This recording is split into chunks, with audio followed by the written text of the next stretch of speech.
చనిపోవడానికి కూడా కారణమవుతుంది అనేది ఇప్పుడు వస్తున్న వార్త. నాకు తెలిసి అంటే మనకి సెంట్రలైజ్డ్ డేటా లేదు దీని మీద.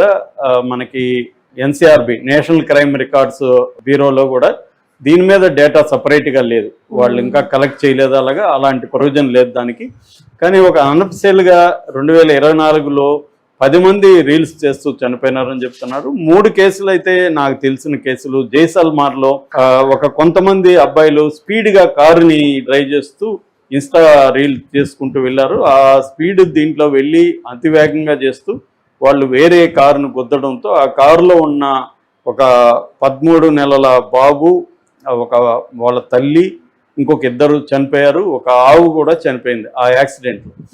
అట్లాగే ఒక అరవింద్ అనే ఒక వ్యక్తి యూపీ మహారాష్ట్రలో కుంభమేళ జరుగుతున్న టైంలో ఒక పెద్ద 300 ఫీట్ ఉన్న ఒక హైట్ దీంట్లోకి వెళ్ళి అక్కడి నుంచి రీల్ చేయడానికి ట్రై చేస్తుంటే అతను యాక్సిడెంట్లో అయి పడిపోయి చనిపోయాడు. అట్లాగే తిరుపతిలో ఎస్వి జువలాజికల్ పార్క్లో ప్రహ్లాద్ గుజ్జర్ అనే ఒక టూరిస్ట్ వచ్చి అతను సింహం అటుపక్క సింహం ఉంది, ఇతను ఫెన్సింగ్ ఎక్కి దాని సింహాన్ని తన బ్యాక్గ్రౌండ్లో పెట్టుకొని చేసే క్రమంలో అతను పడిపోవడం, సింహం తినేయడం, అతన్ని చనిపోవడం జరిగింది.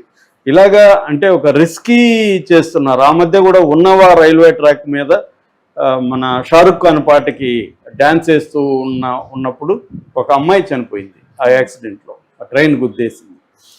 తర్వాత సహరాన్పూర్ హోర్డింగ్ ఇది కూడా పాపులర్ అయింది. ఉత్తరప్రదేశ్లో నేషనల్ హైవే 344 దగ్గర ఒక హోర్డింగ్ పైకి, చాలా రిస్క్ అది, ఆ హోర్డింగ్ పైకి ఎక్కి అక్కడి నుంచి తీస్తూ ఉంటే అతను కింద పడ్డాడు. అతనికి మళ్ళీ వైద్యం చేసి పోలీసులు కేసు కూడా బుక్ చేశారు. అట్లాగే ఒక ఢిల్లీలో ఒక ఫారిన్ టూరిస్ట్ని వేధిస్తూ దాన్ని రీల్స్ చేశారు. అంటే దీంట్లో 2 రకాల మెథడ్స్ మనకు ఓవరాల్ కనబడుతుంది. ఒకటి ఇతరులకు హాని కలిగించే విధంగా రీల్స్ చేయడం, 2 తమకు తాము హాని కలిగించుకునే విధంగా సెల్ఫ్ ఇన్ఫ్లిక్టెడ్ అంటారు. సో సెల్ఫ్ ఇన్ఫ్లిక్టెడ్ వూండ్స్ కావచ్చు, లేకపోతే సెల్ఫ్ కిల్లింగ్ కావచ్చు, అది దారి తీయడం. అంటే ఒక హై రిస్కీ చేస్తే మనకి ఆ మధ్య కూడా ఒక ట్రైన్లో కూడా తల బయటికి పెట్టి రీల్స్ చేస్తుంటే తల దీనికి తగిలి పడిపోయిన యాక్సిడెంట్ అయిన సందర్భాలు ఉన్నాయి. అంటే ఒక రిస్కీ ఫీట్ చేసి రీల్స్ చేస్తే పాపులర్ అవుతాము అనేది ఒక యాంగిల్ అయితే, రెండో యాంగిల్ వేరే వాళ్ళని వేధించడం, వేరే వాళ్ళని ప్రాంక్ పేరుతో వాళ్ళని సడన్గా వీధుల్లోకి వెళ్ళిపోయి రోడ్లకి ఎవరినో ఒకరిని వేధించడం, దాన్ని రీల్గా పెట్టడం, అది ఇలాగా కూడా చేస్తున్నారు. సో దీనికి ప్రధాన కారణాలు ఏంటి అనుకున్నప్పుడు చట్టాలు మనకి స్ట్రాంగ్గా లేవు. ఇప్పుడు కూడా ఈ అబ్బాయికి ఫైన్ వేసి వదిలేశారు మాగడ్ రోడ్డు బెంగళూరు తప్ప. దానివల్ల అతనికి ఏముంది, అంతకంటే ఎక్కువ పాపులారిటీ వచ్చింది. ఇప్పుడు మనం కూడా చెప్పుకుంటున్నాం అంటే పోలీసులు పట్టించుకోకపోతే చెప్పుకునే వాళ్ళం కాదు. కాకపోతే ఏంటంటే దీని మీద ఒక అవేర్నెస్ క్రియేట్ చేద్దామనే యాంగిల్లో మనం మాట్లాడుతున్నాం. బట్ అతనికి ఇంకా పబ్లిసిటీ వస్తుంది దానికి. అంటే ఫైన్ వేసి వదిలేస్తే ఏమవుతుంది, ఫైన్ ఎట్లాగో వాళ్ళు డబ్బులు సంపాదించుకుంటారు దాంట్లో. ఇన్స్టా రీల్లో డబ్బులు వస్తాయి వాళ్ళకి. ఇప్పుడు పాపులారిటీ వచ్చింది కాబట్టి ఈ వీడియో ఇంకా వైరల్ అయిపోతుంది, అతను వైరల్ అవుతాడు, అతను ఇంకొన్ని వీడియోలు ఇట్లాంటివి చేస్తాడు. సో ఇదేంటంటే మెయిన్ రోడ్లో ఉండడం అందరికీ, నేను కూడా చూసాను ఆ వీడియో. సో ట్రాఫిక్ అంతా కూడా ఇబ్బంది అవుతుంది, అతన్ని కొట్టకుండా చూసుకోవాలి కదా జనాలు, ఇవన్నీ ఇబ్బంది అవుతుంది, పబ్లిక్ న్యూసెన్స్, దీనివల్ల ట్రాఫిక్ ప్రాబ్లమ్స్. రెండోది ఇలాంటి యాటిట్యూడ్ వల్ల ఇంకొంతమంది పెరుగుతారు. ఈ మధ్య ఒక ట్వీట్ వైరల్ అవుతుంది, అదేదో యూరోపియన్ దేశం డెన్మార్క్ అట్లాంటి దేశం, అక్కడ ఇండియన్ ఒకడు రోడ్డు ఇల్లీగల్ అంటే పడకుండా అక్కడ సిగ్నల్ లేకుండా రోడ్డు క్రాస్ చేద్దామని ట్రై చేస్తుంటే ఒక అతను ఆపుతాడు. ఎందుకు సార్ ఆపారు, ఖాళీగా ఉంది కదా రోడ్డు, ఖాళీ చేస్తే ఏంటని. ఒకటి నాకేమి కాదు కదా అని, ఒకటి నీకేమన్నా అయితే మహా అంటే ఫైన్, పోలీసులు కూడా లేరు కదా అన్నాడు అంటారు. అతను ఏమన్నాడంటే నేటివ్ అతను, పోలీసులు ఉంటే మహా అంటే నీకు ఫైన్ వస్తుంది కానీ పిల్లలు చూస్తారేమన్నా భయం అన్నాడంట. అదేంటి పిల్లలు చూస్తే ఏంటి సార్ అని అడిగాడు. పిల్లలు చూస్తే నీలాగా వాళ్ళు కూడా తప్పు చేస్తారు, ఒక జనరేషన్ పాడవుతుంది అని చెప్పాడంట. సో ఈ సెన్స్ మన వాళ్ళకి ఉండదు, ఎందుకంటే వేరే వాళ్ళు చూస్తారు ఒక బ్యాడ్ దీన్ని.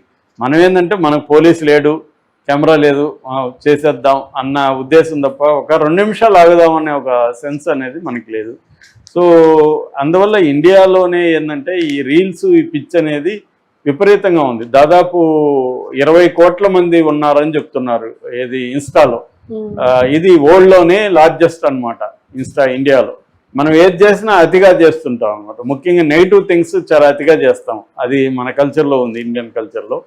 సో అలాగా ఇన్స్టా వచ్చినప్పటి నుంచి ఇది పెరిగిపోయింది. దీంట్లో ప్రధానంగా 2-3 కారణాలు ఉన్నాయి. నెంబర్ 1 ఏంటంటే డబ్బులు. పాపులారిటీ వస్తే డబ్బు వస్తుంది.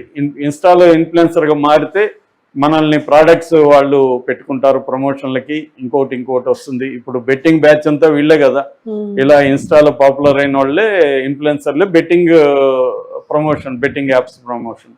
సో ఈ మధ్య వాళ్ళు ఏం చేస్తున్నారంటే, మనం పాపులర్ అయితే బయట నుంచి మనం తెచ్చుకోకుండా ఇన్స్టా వాడే మనకి తగిలిస్తాడు వేరే వాడికి ప్రోడక్ట్స్కి. మనకి ఇన్ఫ్లుయెన్సర్ల మధ్య అనుసంధానకర్తగా ఇన్స్టా కానీ యూట్యూబ్ ఛానల్ వీళ్ళందరూ చేస్తున్నారు.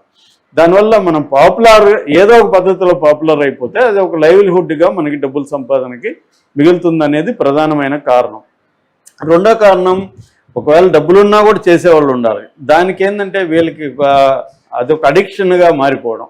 అంటే వ్యాలిడిటీ అంటారు, వేరే వాళ్ళు వ్యాలిడ్ చేస్తేనే మనకున్న స్కిల్ కావచ్చు, మనకున్న ఎగ్జిస్టెన్స్ కావచ్చు, వేరే వాళ్ళ వ్యాలిడిటీలో బతకడం అనే ఒక నేచరు మనుషులందరిలో కూడా ఉంటుంది. అందుకని మనం పొగడ్తలకి ఎందుకు అడిక్ట్ అవుతామంటే, వాళ్ళు పొగడ్డం వల్ల మనకు కాన్ఫిడెన్స్ లెవెల్ పెరుగుతుంది. సో నువ్వు సన్నగా ఉన్నావు అంటే, నువ్వు అందంగా ఉన్నావు, సన్నగా ఈరోజు భలే స్మార్ట్గా ఉన్నావు అంటే కాన్ఫిడెన్స్ లెవెల్ పెరుగుతుంది వీళ్ళకి. దానివల్ల వీళ్ళు యాక్టివ్గా ఉంటారు. ఇలా అంటే వేరే వాళ్ళ మీద మనం డిపెండ్ అవ్వడం, మన క్వాలిటీస్ కావచ్చు, మన దీన్నే వ్యాలిడేషన్ ఆఫ్ అదర్స్ అంటారు.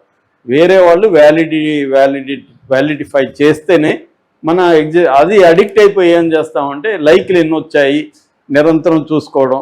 అమ్మాయి తక్కువ వచ్చాయితే డిప్రెషన్లోకి వెళ్ళడం, ఎక్కువ వస్తే ఆనందంగా ఫీల్ కావడం, లేకపోతే మన రైవల్ని ఎవరో పెట్టుకుంటాం మనమే, వాళ్ళది చూస్తాం, వీళ్ళకెందుకు ఇన్ని వచ్చాయి మనకెందుకు రాలేదు, మనం ఇంకా ఎక్కువ ఏం చేయాలి. ఇలా ఒక రకమైన కాగ్నిటివ్ డిస్టార్షన్లోకి వెళ్ళిపోయి రియాలిటీలో కాకుండా ఒక కాగ్నిటివ్ డిస్టార్షన్లో బతుకుతూ ఉండడం అనేది చాలామందికి అలవాటు అయిపోతుంది. అది అడిక్షన్గా మారిపోతుంది. ఇది నిజానికి సైకలాజికల్ ఇష్యూ. అది మెల్లమెల్లగా డిప్రెషన్కి కూడా దారితీస్తుంది. ఆ అడిక్షన్ నుంచి బయటికి రావడం కూడా చాలా కష్టం. అందుకని చాలామంది ఈ సోషల్ మీడియా అడిక్షన్కి ఈ మధ్య సైకలాజికల్ ట్రీట్మెంట్ కూడా తీసుకుంటున్నారు.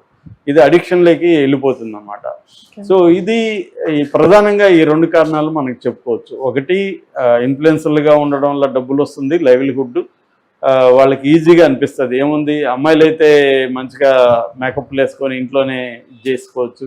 అందుకని ఈ మధ్య లైట్స్ అవన్నీ కూడా మంచి కలర్ఫుల్ లైట్స్ తీసుకొని అన్ని ఎక్విప్మెంట్ అంతా కూడా ఈజీగా దొరుకుతున్నాయి. ఆన్లైన్లో కూడా ఆర్డర్ ఇస్తూ వచ్చేస్తాయి. అవన్నీ పెట్టేసుకోవడం, రోజు మేకప్లు వేసుకోవడం, ఇంకోటి చేయడం, వాళ్ళని కొంతమంది ఇంటరాక్షన్తో కూడా ఉండడం. ఇలాగా దీనివల్ల సైడ్ ఎఫెక్ట్లు అయితే చాలా వస్తున్నాయి. సైడ్ ఎఫెక్ట్లు ఒకటి, మన అడిక్షను, మనకి ఆ అడిక్షన్లో నుంచి డిప్రెషను. ఇవేమంటే 2 పోల్స్లో ఉంటాం. ఉంటే ఉత్సాహంగా ఉంటాం, లేకపోతే డల్ అయిపోతాం. లైక్ లేకపోతే డల్ అయిపోతాం.